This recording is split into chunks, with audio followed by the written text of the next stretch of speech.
Hi, Russ. I just thought I'd take you through a little tour of our life and home in Cyprus from your place in Canada. And Audrey, I guess this is the route Audrey will take. She'll fly to uh, Gatwick from Saskatoon and spends a night there with our friends, live near Gatwick. And then the next day on to Ercan, Cyprus, actually via Istanbul. We can't fly direct. And then from here I'll pick her up, and it's about an hour's drive to our home in Karşıyaka, which is, I guess, across the country, really. It's on the coastal plain, right there. And this is on my way to work. I'm just showing you a few highlights. This is our local beach, where we usually go in the summertime. It's quite shallow and it's quite sandy. And on the way to work, I passed the pumping station, actually, where water comes in 40 miles away from Turkey. And they store the water in this new dam that they built. I drive around that dam and across the plain to my workplace, which is here, Middle East Technical University. But the most important thing is when I can, I get away from work and go to golf. And on the way through Gazelyurt, I pass by my mechanic who keeps my Renault Broadway on the road. And I also stop by or pass by the supermarket, Lamar Supermarket, which is where we buy a lot of our things, and then end up here in CMC. It's the clubhouse. So we'll take you through the course very quickly. The front nine. Back nine's the same, except we use different tees. First tee's a par 4, about 280 yards. It's quite a straightforward hole. You have to hit over some trees onto the fairway. And here we come up. Well, the fairway's pretty dry. It's the summertime. And there's the first hole. That's, I think Audrey said I was working on that. That's the one I've tried my new system.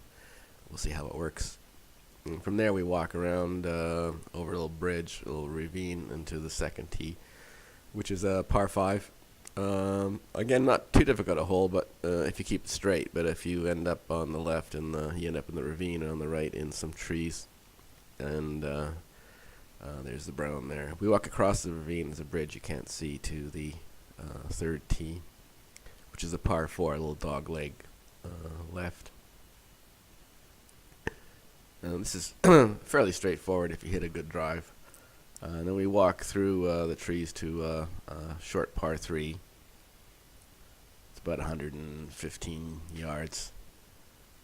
Not too challenging. I think we've had a hole in one in that already this year. And then from there we walk back around the ravine to the tee for the fifth hole, which is another par 5. This is quite a long par 5. There's some interesting features, palm tree in the middle. My ball got stuck there once, and as you can see, we're heading towards the sea. It's quite a beautiful hole.